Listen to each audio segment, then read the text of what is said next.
Welcome back to Aravaipa Trail Talk episode 52. This is a series, a video series we've had on this YouTube channel before, but it's gone dormant for a few years now. We thought we would bring it back, and who better to bring it back with than my brother and Aravaipa co-founder, Nick Coury. How are you doing this evening? Good. Good to be here. This is awesome. I know we wanted to do this in person, but we found a little bit of time to sneak this in, and there's some big news that just happened. At some point, we will do a deep dive into your race at Desert Solstice and your American record. But tonight, we might weave it in a little bit. But tonight, we wanted to talk about what just happened in Tel Aviv, Israel, at the 2020, and I'm going to try and pronounce it, Spartanian? It's like, I keep wanting to say Spartathlon, but I know that's not right. So do you want to give us a little bit of what happened like at this race, who showed up, and what went down, if you know? So a name that I actually didn't know it was happening until it had already happened. And then you messaged me, and I immediately was not shocked, but kind of blown away. So a name that's becoming legendary is Alexander Sorokin, because he is the current world record holder of the 100-mile, 12-hour, and 24-hour running records. And he was becoming known as he did well in the 24-hour World Championship in 2019 when he won that. And then he broke the 100-mile world record, Zach Bitter's, by about 5 minutes. But then he leaped his status when he beat Yannis Kouros's unbeatable 24-hour, 188-mile world record by running 192. Yeah, the record, which was supposedly supposed to stand for centuries, according to Yannis, who is the all-time GOAT of ultra running. And now we have this new face on the scene that has seemingly come out of nowhere. I think he came onto my radar, like you said, when he broke Zach Bitter's world record at 100 miles. And now I was just shocked when I heard about the 24-hour. He was back at it again. There was little fanfare ahead of time. I did catch it a little bit that he was going to be going after the 12-hour world record. But it's funny because I was thinking, if he's going to break the 12-hour, will he not also break the 100-mile? And that's what happened. And so depending on the source that you look, he officially definitely ran a 10-hour, 51-minute, 39-second 100, but that might have been the completion of a full lap. So I don't know if he has a certified mark at the 100-mile distance, which is a shame if that didn't happen. I'm not sure. Yeah, and that's the same thing I've heard. The information I know, I've heard it might be about 300 and some meters past the 100-mile mark was the best estimate I saw. And yeah, it's an interesting dynamic between us as American ultra runners and then the rest of the world beyond us, because the 100-mile is a huge deal here because we do everything in miles, and the 12-hour is almost an afterthought. I remember when Zach Bitter first broke the American record at 12 hours, he was barely holding on for the 12-hour record.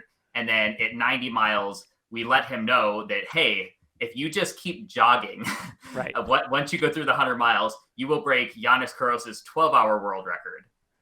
And he instantly perked up from barely getting an American record to beating one of the great 12-hour world record. And he suddenly looked light as a feather out there.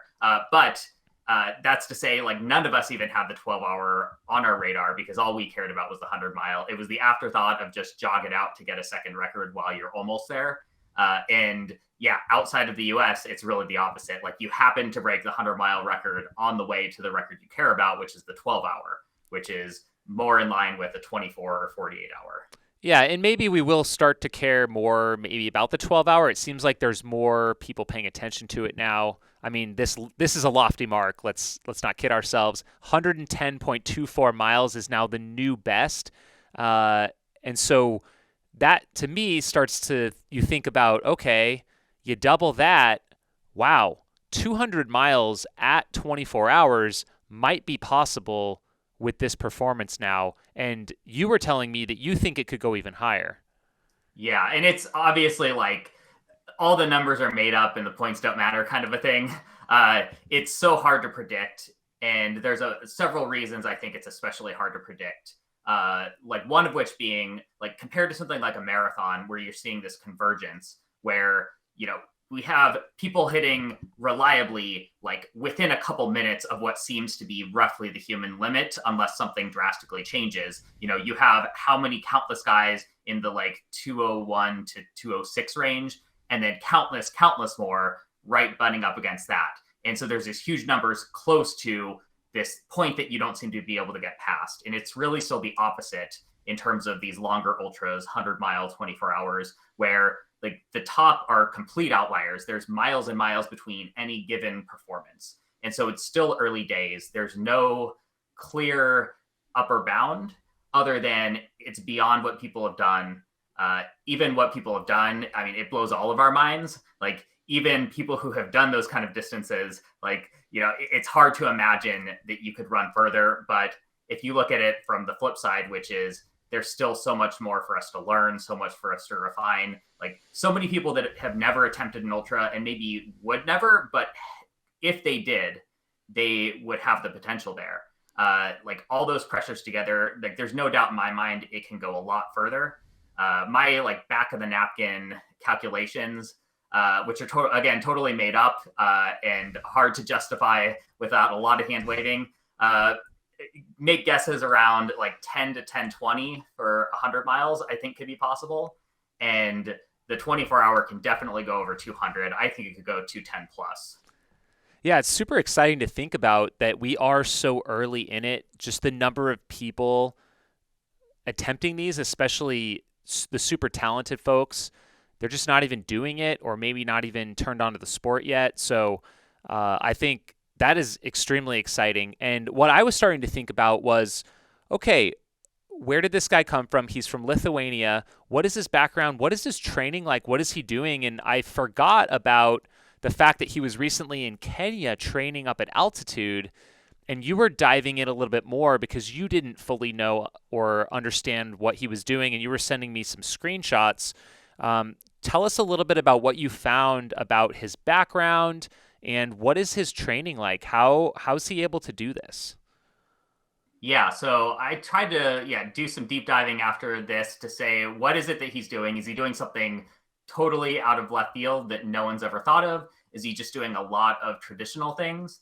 And it looks more in the latter category, where if you look back 2-3 years, like and if you actually listen to some like interviews and different things that have been done with him in the past year or two, he talks about how up until about 2 years ago, like he was working full time. He was running on the side like a lot of us do. I don't think he was really hitting even 100-mile weeks almost ever until last year. And then when COVID hit, he worked at a casino and casinos shut down during COVID. And so he got to just go train all the time. And that's why you started seeing him really come way hotter onto the scene last year and have those, starting big performances. And then this year he ended up going full time at some point. I know he picked up Nike as a sponsor, which is incredibly difficult at ultras, especially in the 100-mile plus category. So like Nike, as along with everyone else, has taken notice, and he's now training full time. He's going to Kenya. Yeah, his training the past like 3 months, it's weeks between 120 and 180, like reliably. And then on top of that, he's doing strength training. He's doing cross training. He's doing a lot to really round himself out. So like nothing really stuck out other than just really he's doing the work. He's, doing a mix of a lot of like doubles and triples to spread out the load. And then key workouts of probably 30 to 40 miles once or twice a week at pretty solid paces. Nothing crazy still, 6:30, 7-minute pace for a lot of it.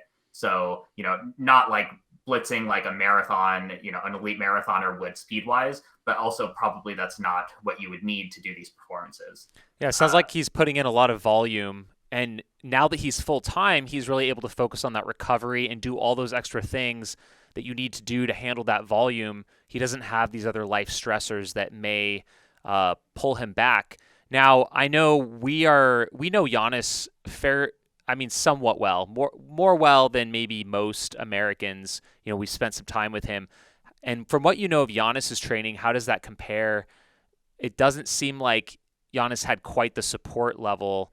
Would he even do that kind of long run, like, or training regimen? Yeah, and Giannis is a one. I don't have enough like reliable data, meaning has talked a lot about it, and you can listen to what he says about it. He's not on Strava though. Yeah, it does. It doesn't give you the week in, week out, year, month over month, year over year. Giannis talks a lot about how it seems that Giannis does a lot of races as his training because he doesn't do. He says he doesn't do runs or training runs over 8 miles. He Yeah, he often like will do a big race and then not do much until the next race, which could be weeks or months later. And so it's much less volume from what he's described, and a lot more focus on not overdoing it. I know he does all the cross training maintenance type stuff as well, but he focuses a lot on the very spiritual aspects of running, and so he's very much in the like mind over matter. Like the spiritual is more important than the physical. And I think Sorokin, it's hard to imagine anyone at that level not having some command of the mental and spiritual, or some very good command of it. But Sorokin seems much more anchored in a traditional training style. Yeah, I was listening to a video that he did. It was on a 40-kilometer training run that you sent me when he was in Kenya, and he talked about pretty much lately all he's been doing is running, eating, and sleeping essentially. But he also he was talking about someone else's training program that was running like way more miles. Did you catch that part? Or do you know? I didn't really understand what they were saying there. Yeah, he made a comment. I think it was along the lines of someone else he knew that was a fan of just the like truly insane miles, which it's hard to, it's all perspective, I suppose, because someone doing 120 to 180 week over week, by most standards is an insane amount of mileage. But he was talking about someone who thought you needed to run even more volume than that, even longer runs. And he drew his line at the level he's at. Yeah, and I think like that's a little overkill maybe, but I think at one point he did say like he does want to be like in a happy place when he's running, and that really is important to him, and that's maybe not quite that spiritual component of Giannis. Let's talk about shoes. What shoes was he wearing? You mentioned that he is sponsored by Nike. Is that the same shoe that you have been wearing for your 24-hour races? Yeah, so he wore the Alpha Fly, and he somewhere I read that he first wore it when he ran the 24-hour because a friend gave him a pair. And he thought I don't think he'd really done much running in them before, but he decided to give them a go because they were light and cushioned and felt comfortable. And clearly they worked for the 24 for him. And then I think Nike picked him up immediately after that. Is that the shoe that all of the top marathoners are running in these days? Yeah, that's so. We'll get to that in a second. Okay. So it was the shoe that Kipchoge wore when he broke 2 hours in the 159 marathon, and then that's like Nike's newest, latest shoe. The interesting thing is their other shoe, the Vaporfly, that's similar. It's like a model older, but it's also lighter. And so there's a slight trade-off between the two. The Alpha Flies are slightly higher up. And so actually professional marathoners, it's kind of a mix. You'll see some wearing one, some wearing the other. And I wore the other. I wore the Vaporfly for the 24-hour, especially being on a track with so many turns. Having a shoe just a little lower to the ground on those curves, like relentlessly, worked a bit better for me.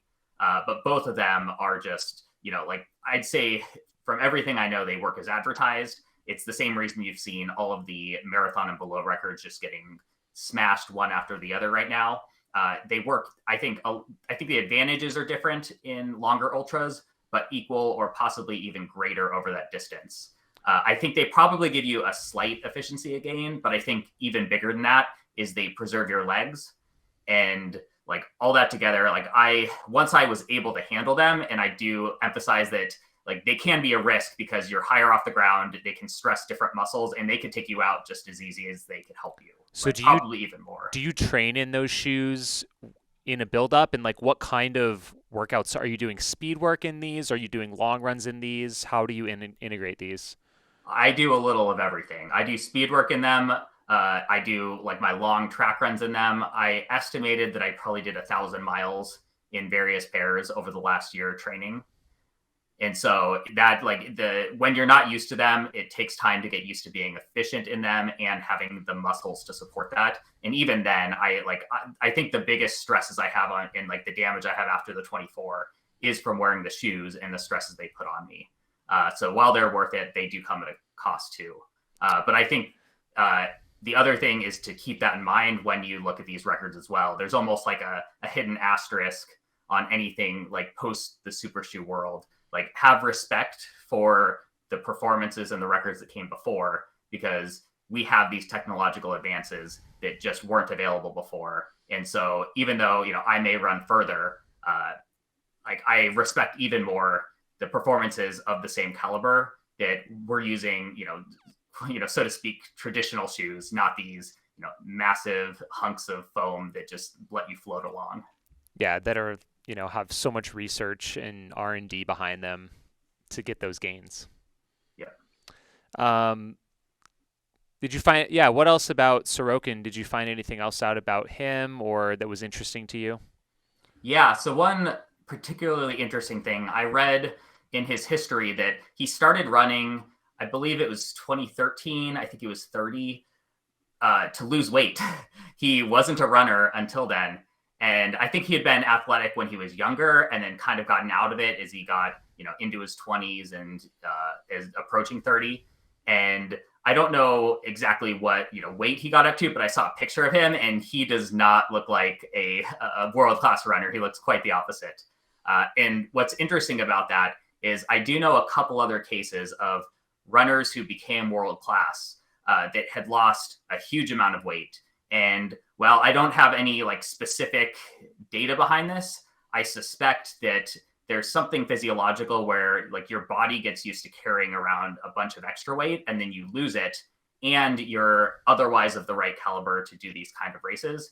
And then you've just got to be that much more durable than anyone else. And, in a 24-hour, like sometimes I worry or suspect, being, a smaller build that you feel like you're just going to rattle apart at some point. And I wonder if I don't know that you deliberately want to do this, but if there's a hidden advantage that comes from that you're used to a lot of pounding on your body and then you have that much less to carry on. And that could be a huge advantage over the miles. Yeah, that's super interesting. Have you heard him talk about what's next for him or what some of his future running goals are? Is he looking to continue kind of in this discipline? I know he's won the Spartathlon a couple times, obviously 24 hours. So his sweet spot seems to be like the 100-mile up to 24-hour right now. Is he looking to go further into multi-day running or just continue to lower these records? Yeah, that I have not heard him talk about. And I was just thinking about that very thing. Is he going to go after the 48-hour as a natural progression? Or is he really going to try to push 24-hour, 12-hour, 100-mile as far as they can go? Yeah, you would think that, like, obviously this goal was, maybe going after the 12-hour, but if he really maybe got in a competitive race with other 100-mile athletes to see how far that can go, can we get down to 10:30? Or can you push? I mean, that 200-mile 24 hours got to be in his mind, you'd think. I mean, if he wasn't full time and sponsored by Nike when he did that this last go around, you got to think that, that would be, there's only like a first time that 200 miles can be broken in 24 hours and you want to be that guy. Yeah, and no doubt, and he's even talked about it. The distances that are recognized in the ultra world on a world scale are 50K, 100K, 24-hour. So the 12-hour, while it's one that he clearly gravitates towards, the 24-hour is where the prestige is, and I have to think he's going to want to push that further, especially with the World Championship and everything that goes around that. Yeah, you'll imagine he'll definitely be back at the World Championship, but he might do one before. I mean, it's still quite a ways away, so you'd think he would do another one. Yeah, we've got almost 2 years now until the World Championship. Yeah. Any other thoughts on, I guess, this record? It definitely caught us all a little bit by surprise, I think. Yeah, I think the only other thing I was looking up was the history of the record, because I Oh think yeah, that's quite interesting. super And interesting. so specifically the 100 mile, because that one, at least I'm more familiar with. The 12 hour, as I said, until recently, it hasn't been one people have gone after, whereas the 100 mile has been.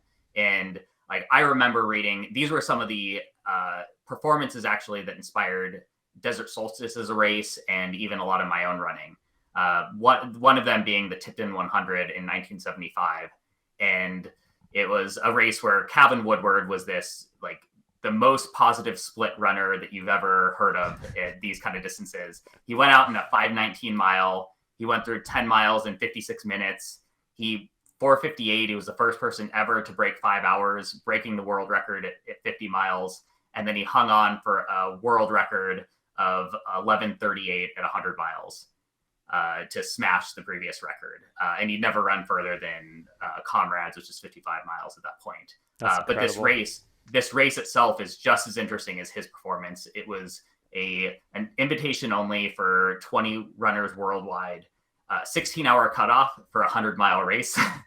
So that's We need to bring those back. That's amazing. yeah. So if you didn't finish by 16 hours, the race is done. But 6 guys broke 13 hours that day. So there's never been a race quite like that since. So that was 1975. That's now whatever that is, 45 years ago. And then 2 years later, Don Ritchie came and broke that record by 2 minutes. It was Don Ritchie by 2 minutes. So he ran 8 minutes. Sorry.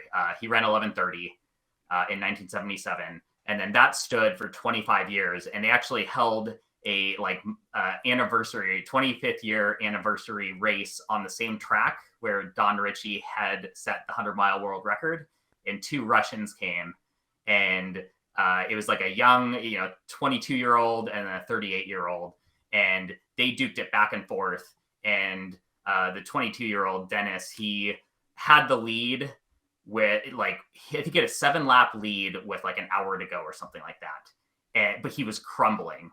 And then Oleg Karnatinov, probably pronouncing that wrong, but he was catching fast, and he caught him with 135 meters to go, and they both broke the previous record.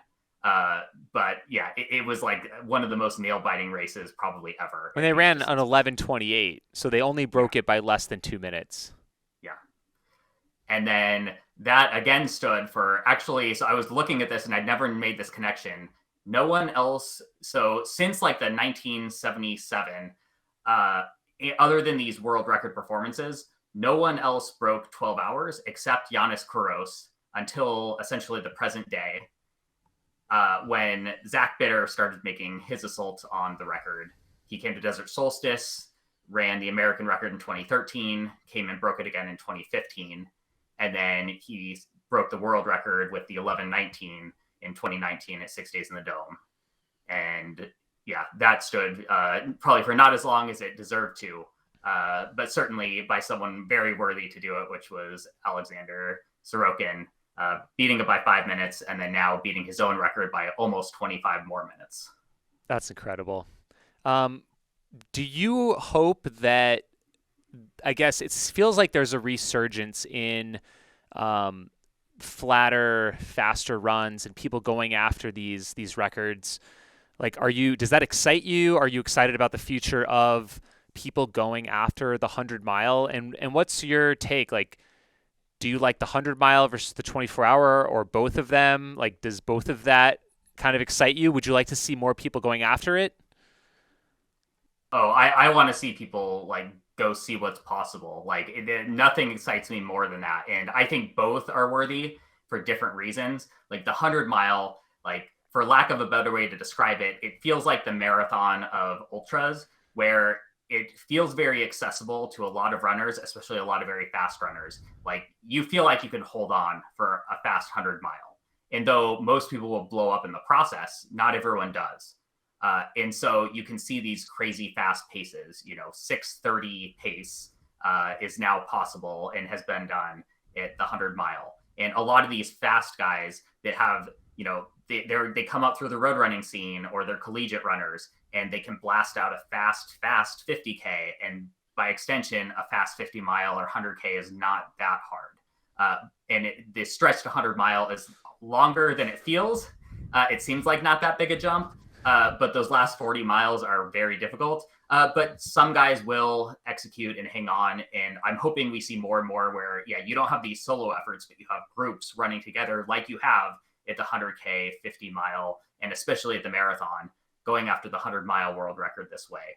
And that would be truly exciting. And then the 24-hour is a beast in a different way, where it's not easy to hang on for a 100-mile. Everyone that's ever come to Solstice with high hopes has found out the hard way that like you don't hang on for that long.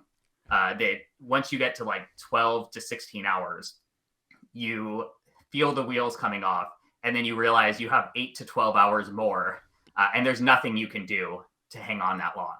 And so it's much more of a race for people who are like calculated and patient and can do it long enough to figure out those details.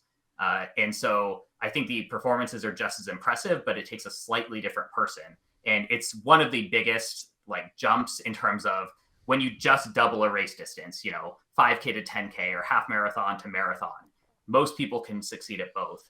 And it seems to be slightly different 100 mile to 24-hour, where a lot of good 100 milers never ever figure out the 24-hour. And I think that's intriguing to me too. Like even my own performance at it, the American record is something I never thought I would be able to do, but I actually hope that I don't keep it very long.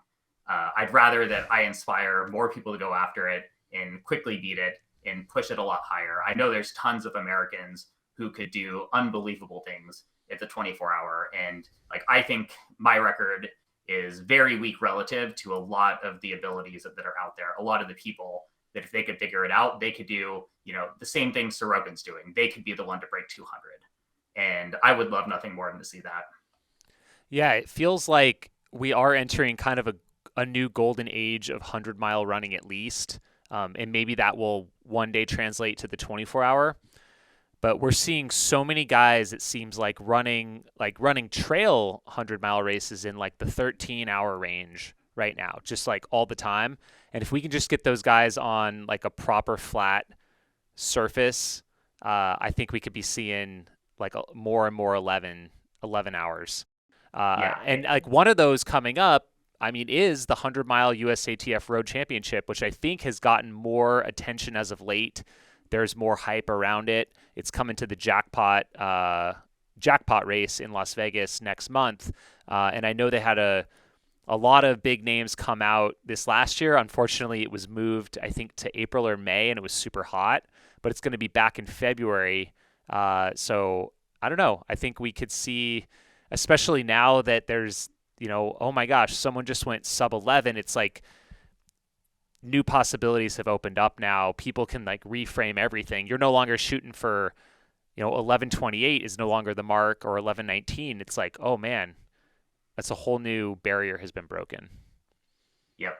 Yeah. And one of the exciting things to me is I see kind of our local, American runners, so to speak, converging from both sides, as you were talking about, where we see these faster and faster trail races. All you have to do is have someone interested enough to see exactly how fast they can go to pop onto a fast road course, pop onto a track, and just increase the speed. Or from the other side, you look at, Jim Walmsley and his, seconds away from a 100K world record. And, that race and a few similar ones have had these, world-class runners go to the road at 50 mile 100K to see what they can do. And same thing, they just push it up to 100 mile in the same format. And you could see some bananas performances. Yeah, you get Zach Bevan, you get Jim Walmsley to step up to 100 miles on the road or on the track. And then you've seen guys like David Laney, come off the trails. And he's, of course, a collegiate athlete. He's come from the road scene to actually, try for that 100-mile on the track. Yeah. And the exciting thing is the person who does it may be someone that surprises us. It's, kind of like Zach Bitter. It's not going to be someone who is a 2:06 marathoner. It's going to be someone who was a 214 or 218 marathoner who was just getting warmed up at that distance. And then they get real comfortable once they hit 50, and then they just hit fire when they go to 100. Yeah, that's awesome. Cool. Well, thanks for chatting about this, Nick. Do you have anything else to add on this specific topic? No, I think we covered a lot. That was great. Awesome. Well, I think we'll end this trail talk, I guess, for now. But we will circle back soon. I do want to hear more about your 24-hour performance and your recovery and what you're going to be up to this year. So thanks a lot. Yeah, talk to you soon. Thanks. All right. Thanks, everyone, for checking this out. We will be doing more of these each and every week. Our goal is to put out at least one Aravaipa Trail Talk each week, so please stay tuned, subscribe to the channel, and we'll see you soon.